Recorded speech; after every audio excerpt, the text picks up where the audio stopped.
मुझे बड़ा हर्ष हो रहा है कि आज समाज के उस वर्ग के सामने अपने विचार व्यक्त करने का मौका मिल रहा है, जो जैसा अमीर चंद भाई ने बताया और कल भी वक्ताओं ने बताया कि वह वर्ग है जो महसूस करते हैं मरना भला है उसका जो अपने लिए जिए, जीना भला है उसका जो औरों के लिए जिए। ऐसा समाज की सेवा करने के निमित्त परमपिता परमात्मा के अनन्य रत्न बहनों और भाइयों, पहले तो आप सबका मैं भी अपने तहे दिल से स्वागत करता हूं। और आज का ये जो विषय है बड़ा गंभीर, बड़ा विशाल, लेकिन बहुत आवश्यक विषय है। इसके बारे में कुछ विचार आपके सामने रखूंगा। अमीर चंद भाई ने इस कॉन्फ्रेंस का उद्देश्य बताते हुए ये बताया कि हमने ये कॉन्फ्रेंस क्यों रखी। कोई ऐसा हल जिससे स्थायी समस्याओं का समाधान हो सके। शशिबेन ने बताया कि सब तरफ जाने का मौका मिला है मुझे ईश्वरी सेवा के लिए, और सारे विश्व के समाज के हर अंग को देखने का। समाज तो बहुत बड़ा है, समाज के भिन्न भिन्न अंग हैं। सब तरफ जैसा जैसा स्थान है, स्थान के अनुसार अपनी अपनी समस्याएं हैं। कहीं आतंकवाद के कारण समस्याएं उत्पन्न हुई, कहीं गरीबी के कारण उत्पन्न हुई, और कहीं अमीरी के कारण भी उत्पन्न हुई, कहीं कम्युनिज्म के कारण भी हुई है, तो कहीं समाजवाद के कारण भी हुई। जितने जितने वाद, उतने ही वाद विवाद खड़े हुए। लेकिन समय की पुकार क्या है? वर्तमान समय जब सारा ही संसार हमें समस्याओं से घिरा हुआ नजर आता है, तो क्या समस्याओं से ग्रस्त ही जीवन रहेगा? क्योंकि जब हमने ये विषय चुना है कि बेहतर सामाजिक व्यवस्था के लिए आध्यात्मिक सशक्तिकरण, इस कॉन्फ्रेंस का विषय तभी चुना गया है जब ऐसी विजन पहले नजर आती हो कि हाँ, समाज इससे बेहतर हो सकता है। और या जैसे कल दादी जी ने अपने महावाक्य सुनाते हुए ब्लेसिंग्स के रूप में आपका आह्वान करते हुए विशेष बताया कि सबका स्वप्न क्या रहता है। गांधी जी का स्वप्न क्या था, हम सबका स्वप्न क्या रहता है, हम क्या चाहते हैं, किस तरह का समाज हो, किस तरह का राज हो, किस तरह की व्यवस्था हो। तो अगर पास्ट में जाते हैं तो भी चाहे मैथोलॉजी से, चाहे हिस्ट्री से, एक आशा की किरण कि नहीं, वर्तमान जो युग चल रहा है, इस समय की जो समस्याएं हैं, इस समय का जो समाज बन चुका है, यही कोई आदर्श समाज नहीं है। आदर्श समाज कुछ और है, और आदर्श समाज में व्यक्ति कुछ और है। वो कौन सा समाज है, वो कौन सा आदर्श व्यक्ति है, किस तरह का समाज होगा, उसके लिए कल डॉक्टर सुदर्शन ने बहुत अच्छे ढंग से स्वामी विवेकानंद को कोट करते हुए बताया था कि भारत के समाज को श्रेष्ठ बनाने का एक ही तरीका आध्यात्मिक सशक्तिकरण का। और मुझे ऐसा लगता है कि विवेकानंद के टाइम पर जो भी लोग थे, गांधी जी थे, और गांधी जी के ही कंटेम्परेरी इस विश्वविद्यालय के जो संस्थापक प्रजापिता ब्रह्मा, उन सब की विजन कुछ इस प्रकार की थी कि उन्होंने पास्ट को सामने रखते कि कोई ऐसा मौका था, कोई ऐसा समय था जब इस भारत में नारी का सम्मान था, देवताएं उस समय इस संसार में थे, और सभी पवित्र, सुखी और शांत थे। हर व्यक्ति के अंदर वो सर्वगुण संपन्न, 16 कला संपूर्ण, संपूर्ण निर्विकारी, मर्यादा पुरुषोत्तम, इस तरह की बातें थीं, और वो दैवी मूल्य उनके जीवन में थे, प्रैक्टिकल लाइफ में थे। अगर ऐसा समाज हो तो ही व्यक्ति भी सुखी हो, शांत हो, समाज भी इतना श्रेष्ठ हो, परिवार भी आपस में घर घर स्वर्ग हो, और सारे विश्व पर शांति हो। और जैसे इस विश्वविद्यालय की आप हिस्ट्री को सुनेंगे, 1937 में पिताश्री प्रजापिता ब्रह्मा, उन्होंने ऐसे समाज का फिर से दर्शन किया, फिर से उन्होंने वर्तमान युग के परिवर्तन का दर्शन किया, और उन्होंने देखा कि जो उस समय मूवमेंट चल रही थी भारत को स्वराज दिलाने की, उसके साथ साथ उनको एक ऐसी बात सामने आई जिस चीज की कमी नजर आई। हालांकि गांधी जी खुद उस बात को अपना के चलते थे। गांधी जी ने आध्यात्मिकता को अपने पॉलिटिकल लाइफ का एक अंग मान करके पहले उस पर ध्यान दे करके फिर पॉलिटिकल मूवमेंट के ऊपर बहुत जोर दिया। बल्कि जब वो इतना आंदोलन चला रहे थे, उस समय भी अगर उन्होंने अपने अंदर शक्ति को भरने की कोशिश की तो वो आध्यात्मिकता के द्वारा और साइलेंस के द्वारा। बहुत सी बातें उनके जीवन की हम पढ़ते हैं। उन्होंने सत्यता के ऊपर बहुत जोर दिया, अहिंसा के ऊपर बहुत जोर दिया। तो पिता श्री ब्रह्मा बाबा ने उस नए समाज का जो दर्शन किया, जिसको हम कहते साक्षात्कार किया, उसकी पुनर्स्थापना के लिए उनको जो ईश्वरीय आदेश मिला, उसमें विशेष रूप से इस बात पे बल मिला कि ये एक इस तरह की बात की कमी है। भारत धर्म प्रधान देश है, आध्यात्मिक गुरु माना जाता है, लेकिन भारतवासियों के अंदर जो उनके जीवन में आध्यात्मिकता प्रैक्टिकल लाइफ में थी, वो खत्म हो गई हुई है। स्वार्थ भर गए हुए हैं, विकार भर गए हुए हैं, कमियां भर गई हुई हैं, कमजोरियां आ गई हुई हैं।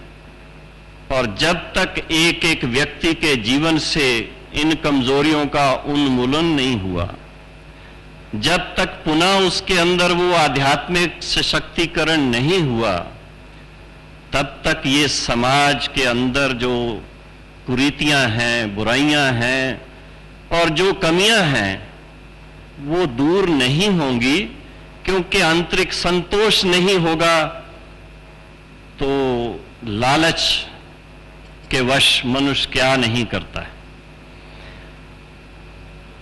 अंदर का आत्मिक सुख नहीं होगा तो विकारों के पीछे वो अल्पकाल के सुख के लिए क्या नहीं करता।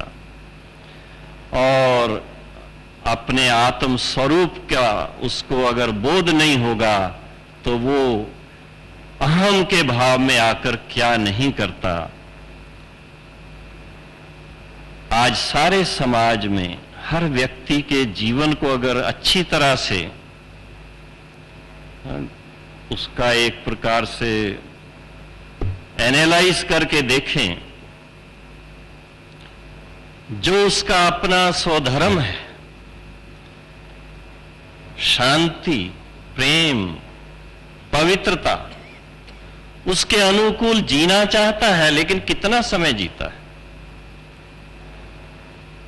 मानसिक शांति उसका स्वधर्म है, लेकिन हमेशा इरिटेटेड रहता है। क्यों? और जब तक व्यक्ति के अंदर वो परिवर्तन नहीं आएगा तो समाज में क्या शांति आएगी, समाज में क्या उत्थान आएगा।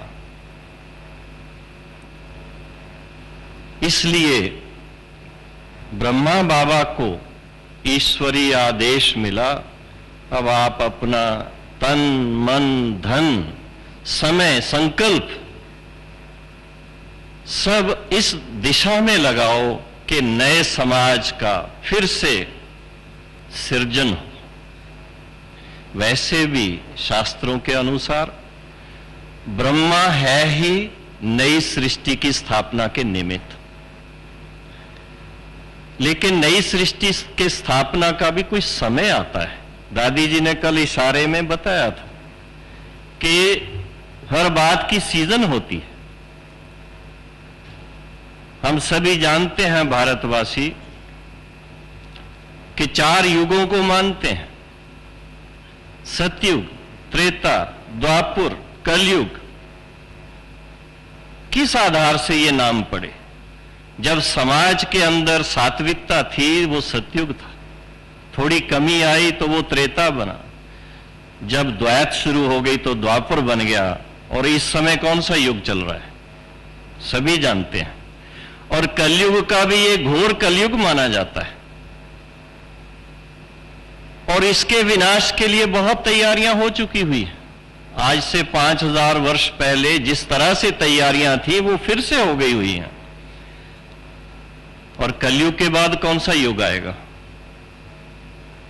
अगर 4 युग, क्योंकि भारत में माना जाता है कि टाइम जो है वो साइक्लिक ऑर्डर में चलता है, तो साइक्लिक ऑर्डर में तो फिर से सतयुग आना चाहिए। क्या हम आप सभी तैयार हैं सतयुग के लिए? क्या हमारे अंदर इतनी सात्विकता है, हम सतो प्रधान बन गए हैं? नहीं। तो युग आ जाए तो उसमें होगा कौन? क्या दूसरे कहीं और स्थान से देवताएं आएंगे? कोई दूसरी आत्माएं उतरेंगी? उतरेंगी भी तो उनको जन्म देने वाले भी ऐसे चाहिए। तो इस विजन को सामने रखते हुए ब्रह्मा बाबा को जैसा ईश्वरीय आदेश परम पिता परमात्मा शिव ने दिया, उस अनुसार उन्होंने, और किसी बात पे नहीं, लेकिन समाज में जो आध्यात्मिकता की कमी है उसको दूर करने के लिए ये ईश्वरीय विश्वविद्यालय शुरू किया। और उसमें भी पहले पहले ऐसे योग्य कार्यकर्ता चाहिए, और उनके अंदर खुद वो आध्यात्मिकता अच्छी तरह से रोम रोम में होनी चाहिए। तो पहले 14 वर्ष कोई छोटी बात नहीं है। 14 वर्ष दादी जी सहित 350 भाई बहनों ने अच्छी तरह से ईश्वरीय ज्ञान, सहज राजयोग और दिव्य गुणों की धारणा की तपस्या की। अपने अंदर पहले योग्यता भरी। आध्यात्मिक सशक्तिकरण क्या चीज है, उस चीज का प्रैक्टिकल अनुभव किया।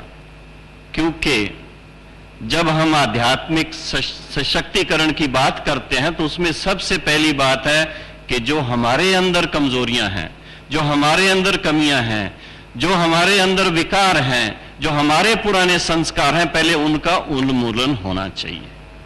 जब तक ज्ञान ही नहीं है, ज्ञान के अंदर भी सत्यता, एक्यूरेसी, और फिर उसके साथ में बहुत क्लैरिटी चाहिए, हम कौन। विवेकानंद का यह प्रश्न ही पहला यह था कि यही जानना चाहता हूं मैं कौन। हम सभी को इंस्पिरेशन मिलती है उनकी किताबें पढ़ने से, लेकिन पढ़ने के बाद क्या हम आत्मिक स्वरूप में स्थित हुए? उस चीज का अभ्यास फिर से कराया, क्योंकि अनेक जन्मों से, द्वापर और कलयुग से, अपने आप को अपने शरीर के साथ आइडेंटिफाई करते करते हम सभी देह भान में आ गए, और देह भान में आने के कारण देह के धर्म में आ गए। देह के धर्म में आने के कारण पर धर्म में आए तो पर धर्म कभी सुख नहीं देता है। वो आज के समाज की ये स्थिति है कि सब पर धर्म में चल रहे हैं। भले हम क्या भी कहें कि हम हिंदू धर्म के हैं, हम इस धर्म के हैं, हम उस धर्म के हैं, वास्तव में अपने स्वधर्म में कोई स्थित नहीं। तो परम पिता परमात्मा शिव ने अपने वायदे के अनुसार फिर से ब्रह्मा बाबा और उनके द्वारा अनेक आत्माओं को जागृत किया कि आप अपने आप को पहले पहचानो, अपने स्वधर्म में टिको। आपका स्वरूप क्या है? ये स्वरूप तो आता है जाता है, इसको लेने वाला जो अनादि है, जो अविनाशी है, वो कौन है? जब उसकी स्मृति आई तो आत्मिक स्वरूप में आने से अपना रिलेशन समझ में आया कि मेरा सारे समाज के साथ रिलेशन क्या है। मेरा तेरा जो था वो खत्म हुआ, और सारा समाज जो जीव आत्माएं हैं, जिन आत्माओं ने जीव का आधार लेकर के अपना अपना पार्ट बजा रही, ये तो सभी मेरे भाई और बहनें हैं, पराया तो कोई है ही नहीं। प्रेम का आभास हुआ। जो मेरा अपना स्वधर्म, वो फिर से याद आया। तो आध्यात्मिक सशक्तिकरण का जो पहला कदम है स्वयं की पहचान, उसके साथ दूसरा कदम है अपना संबंध क्या है। परमात्मा पिता से मेरा संबंध है, बाप और बच्चे का तो आपस में क्या हुआ। ऐसा दृष्टि, जैसी दृष्टि वैसी सृष्टि। उसके बाद फिर सारा ही परिवर्तन हो गया। जो नफरत थी, जो दूसरों से वैर भाव था, जो क्रोध आता था, वो परिवर्तित होकर के सारा ही चेंज हो गया। तो जो शुरू में निमित्त बनी, दादियां बनी, भाई बने, वो एग्जाम्पल बने। और हम जैसे छोटी उम्र में, मैं 20 साल की उम्र में इस ज्ञान मार्ग में चलना शुरू किया, जब उनसे मिला, उनसे 2 शब्द सुने, ऐसा लगा ये लोग इस संसार के नहीं हैं, ये तो किसी और लोक से आए हुए हैं, ये तो कोई फरिश्ते हैं। बचपन में एक किताब पढ़ी थी, Shri Krishna the king maker and God maker. वो पढ़ करके बहुत मजा आता था कि काश के हम भी श्री कृष्ण के साथ ऐसे हम भी रास करने वाले हों, ऐसा आनंद प्राप्त करने वाले हों, ऐसा सुख प्राप्त करने वाले हों। लेकिन स्वप्न लगता था। जब परिचित हुए और जब इस तरह की गाइडेंस मिली तो समझ में आया कि श्री कृष्ण और उनके साथ के बनने के लिए बीच में पहले अपने आप में योग्यता भरनी जरूरी है। क्योंकि श्री कृष्ण और उनके समय समाज बहुत सुखी है, देवताओं का समाज है वो। उसके पहले की बात है ये, जो वर्तमान युग चल रहा है, इस समय हमें अपने अंदर वो योग्यता भरने की जरूरत है। तो सशक्तिकरण के अंदर जैसा बाबा ने शुरू किया, वो ही बहनें भाई बाद में सेवा के लिए निकले। हमें आज भी उसी चीज की जरूरत है। सबसे पहले तो अपने अंदर शक्ति चाहिए। सबसे पहले अपने विकारों पर विजय होनी चाहिए। सबसे पहले अपनी कमजोरियों का त्याग होना चाहिए, और इसके साथ में उनके बाद बीच की नेक्स्ट स्टेज क्या आती है कि अपने स्वधर्म में कि मैं आत्मा सचमुच क्या हूं, मेरा स्व स्वरूप क्या है, कितना शांत स्वरूप हूं, कितना प्रेम स्वरूप हूं, कितना पवित्र स्वरूप हूं, कितना ज्ञान स्वरूप हूं और कितना शक्ति स्वरूप हूं। उसमें जब मेरी मानसिक स्थिति स्थिर हो जाती है तो क्या उसका आनंद है, कितना अतीन्द्रिय सुख है।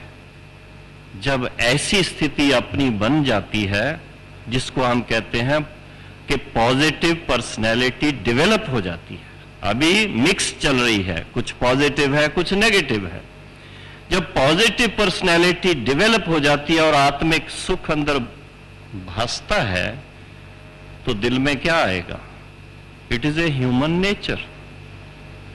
अच्छी चीज लगती है तो सबसे पहले अपने लौकिक परिवार वालों को बांटते हैं, और जब ये फील करते कि ये सारा संसार ही मेरा परिवार है, जो भारत में मानते हैं कि सारा विश्व एक परिवार है, उसके जब महसूसता में आ जाते हैं तो दिल में आता है क्यों नहीं ये सब भाई बहनें भी अपने पिता परमात्मा से अपना हक प्राप्त करें, अपना वर्षा प्राप्त करें। हर एक का हक है पवित्रता, सुख और शांति पर, और सदा काल के लिए करें, अनेक जन्मों के लिए करें। तब ईश्वरी सेवा का जो पार्ट है, और सेवा में सबसे पहले तो अपनी एग्जाम्पल सेट करनी पड़ती, अपने अंदर वो जो आध्यात्मिक मूल्य है उनको अच्छी तरह से उतार करके समाज के सामने एक आदर्श बन करके रहना पड़ता है। अपने परिवार के सामने, अपने समाज के सामने पहले तो सबसे बड़ी सेवा है अपने आप को ऐसा मूल्यवान कहो, गुणवान कहो, या तो सर्वगुण संपन्न कहो, उसमें लाने की बात है।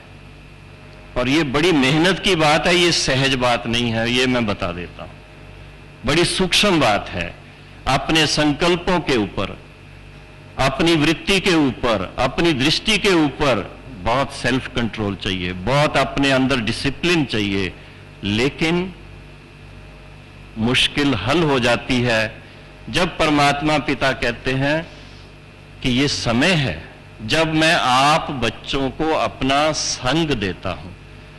सर्वशक्तिवान का संग मिलने से उसकी वो शक्ति प्राप्त होती है जिससे हम ऐसा मनोबल प्राप्त करके दिव्य गुणों को धारण कर सकते हैं। जीवन की चुनौतियों का सामना करना इतना मुश्किल क्यों है? क्या आप अक्सर जीवन के प्रति उदासीन हो जाते हैं? आप अपने मन का उसकी पूरी क्षमताओं के साथ प्रयोग करते हैं? 70% से अधिक रोगों का कारण मानसिक तनाव है। तो आइए अच्छे स्वास्थ्य के लिए राजयोग द्वारा अपने मन को स्वस्थ बनाएं। तनाव मुक्त जीवन का सुख लेने के लिए प्रजापिता ब्रह्मा कुमारी ईश्वरीय विश्वविद्यालय द्वारा सिखाए जाने वाले सहज राजयोग के माध्यम से अपनी मानसिक व आध्यात्मिक शक्तियों को पुनः जागृत कीजिए। किसी भी आयु, धर्म, संस्कृति अथवा राष्ट्रीयता वाले व्यक्ति इसे आसानी से अपना सकते हैं। विविध प्रशिक्षण जैसे स्वप्रशासन एवं नेतृत्व, तनाव मुक्त जीवन, सकारात्मक चिंतन आदि Brahma Kumari academy for a better world mount Abu में आयोजित किए जाते हैं। अधिक जानकारी हेतु हमारी वेबसाइट bkwsu.com पर जाएं अथवा अपने स्थानीय सेवा केंद्र से संपर्क करें। उस पार लगा देना, अब तक तो निभाया है, आगे भी निभा देना। भगवान मेरी नैया उस पार लगा देना, अब तक तो निभाया है, आगे भी निभा देना। भगवान मेरी नैया।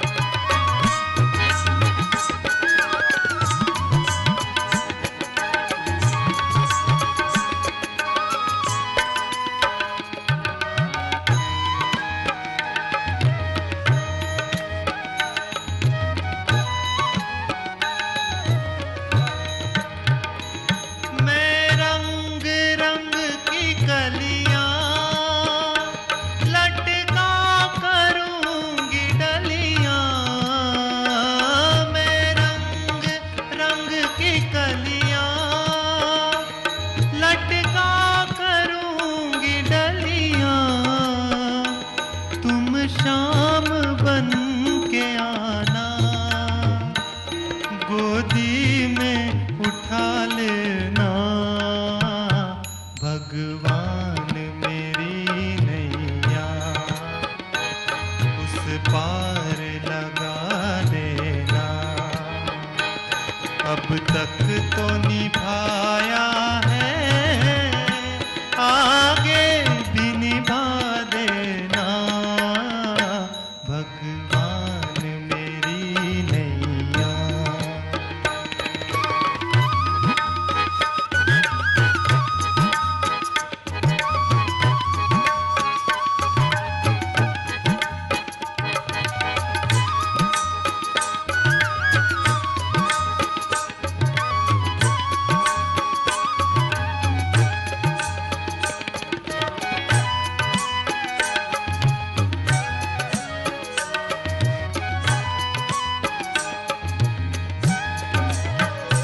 मैं मोर बन के हरदम नाचा करूंगा बन में। मैं मोर बन के हरदम नाचा करूंगा बन में। तुम शाम बन के आना, गोदी में उठा लेना। भगवान मेरी नैया उस पार लगा देना। अब तक तो निभाया है, आगे भी निभा देना। भगवान मेरी नैया।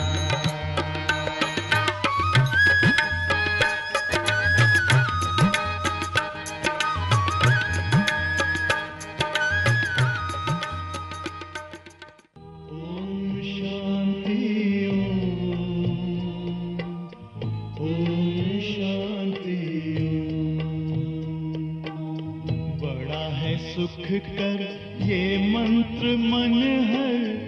ओम शांति